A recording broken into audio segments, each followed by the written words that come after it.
Salam damai dan sejahtera di dalam nama Tuhan Yesus Kristus. Kita bersyukur karena buku pertama dari Institutes of the Christian Religion sebanyak 18 bab sudah kita bahas secara singkat.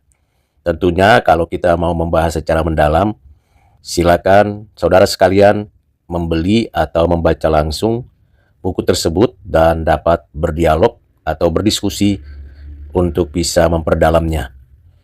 Selanjutnya saya akan membahas buku yang kedua dari Institutes of the Christian Religion, dimulai dari bab yang pertama. Buku yang kedua ini dengan judul The Knowledge of God, the Redeemer in Christ, first disclosed to the fathers under the law, and then to us in the gospel. Buku yang kedua ini terdiri dari 17 bab. Dan hari ini kita akan mulai pembahasan dari bab pertama. Bab pertama ini berjudul bagian yang penting untuk mengenal keberadaan manusia.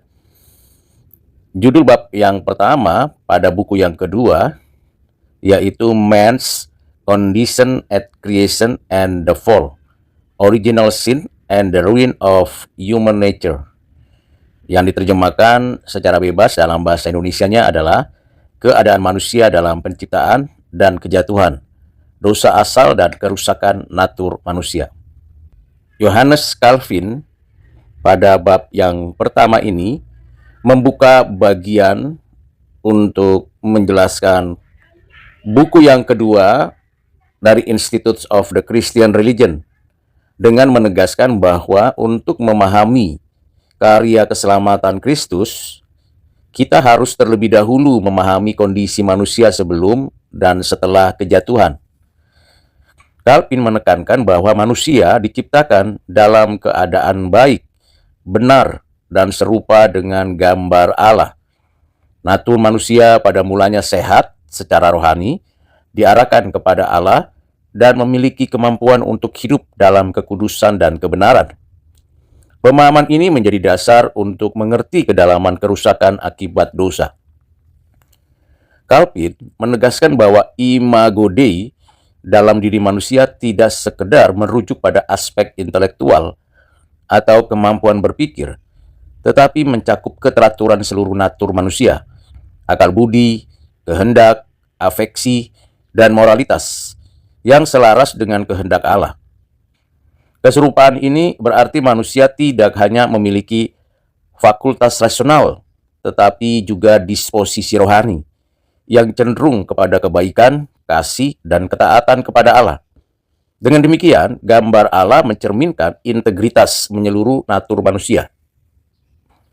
Kejatuhan Adam membawa perubahan radikal terhadap keadaan manusia. Calvin menolak pandangan yang memandang dosa sebagai kelemahan kecil atau penyimpangan dangkal.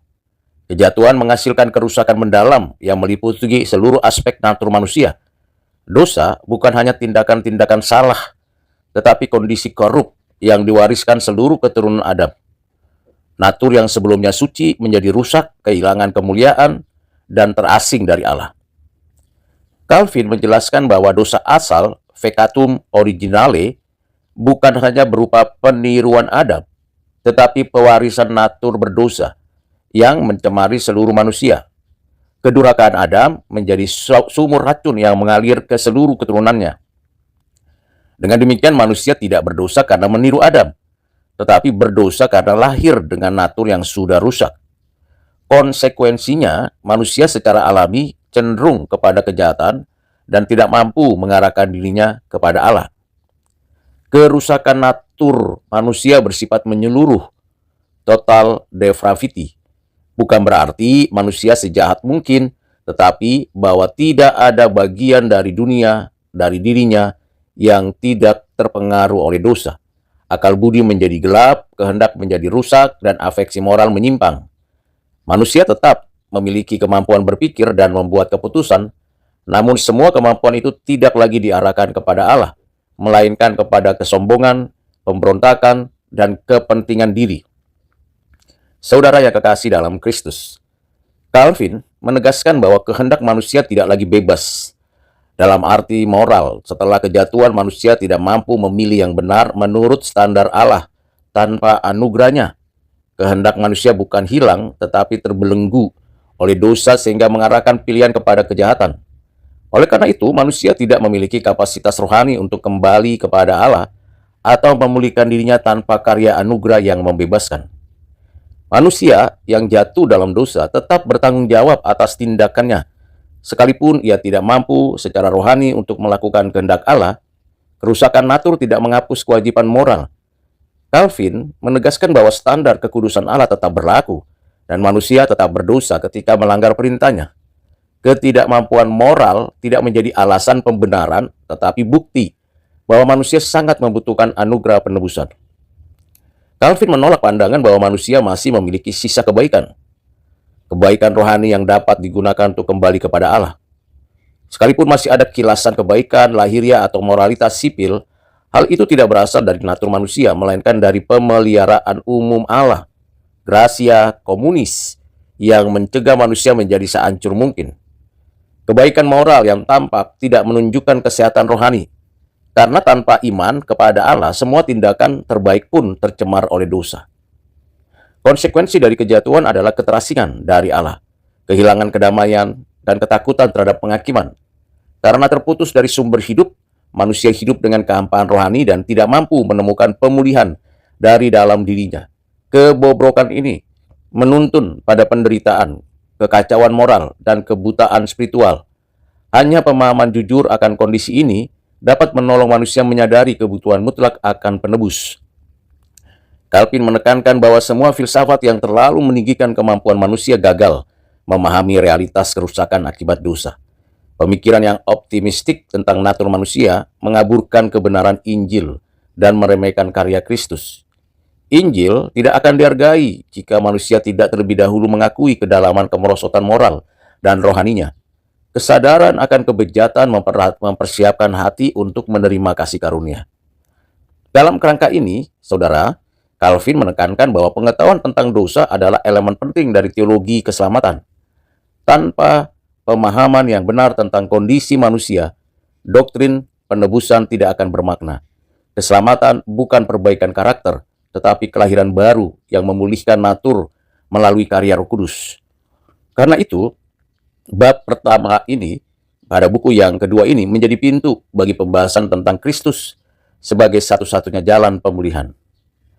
Akhirnya, saudara, Calvin menutup dengan menegaskan bahwa memahami kondisi manusia setelah kejatuhan harus menuntun pada kerendahan hati, pertobatan, dan kerinduan akan anugerah Allah. Manusia tidak dapat memulihkan dirinya sehingga seluruh kemuliaan keselamatan harus kembali kepada Allah. Semakin dalam seseorang menyadari kebejatan natur manusia, semakin ia memandang Kristus sebagai satu-satunya sumber pengharapan dan hidup. Kesadaran akan kerusakan natur manusia dan dosa asal memiliki implikasi teologis penting bagi kehidupan Kristen masa kini. Pertama, pemahaman ini membongkar ilusi modern tentang kebaikan alami manusia dan menegaskan bahwa perubahan sejati tidak dapat dicapai melalui pendidikan, budaya, atau usaha moral, tetapi hanya melalui kelahiran baru. Gereja dipanggil untuk mengajarkan realitas dosa dengan jujur, bukan dengan mereduksi atau melunakannya. Kedua, doktrin ini menolong orang percaya untuk melihat bahwa pergumulan melawan dosa bukan sekedar upaya moral, tetapi peperagan rohani yang memerlukan anugerah. Kesadaran tentang kedalaman kerusakan hati menumbuhkan sikap rendah hati, ketergantungan pada Roh Kudus, dan komitmen pada pertobatan setiap hari. Hal ini membentuk spiritualitas Kristen yang realistis, bukan idealis. Ketiga, pemahaman yang benar tentang keadaan manusia setelah kejatuhan memuliakan Kristus sebagai satu-satunya penebus. Gereja harus menegaskan bahwa solusi terhadap kerusakan manusia bukanlah peningkatan moralitas, tetapi transformasi oleh Injil. Dengan demikian, doktrin ini mengarahkan umat untuk menghargai anugerah, memuliakan karya keselamatan, dan menghidupi Injil dalam ketaatan, kerendahan, dan syukur. Demikian pembahasan yang sudah disampaikan untuk bab yang pertama, buku yang kedua. Kita akan melanjutkan pembahasan bab yang kedua pada video audio selanjutnya. nantikan, doakan supaya penjelasan lebih mendalam lagi. Tuhan Yesus memberkati saudara dimanapun berada. Amin.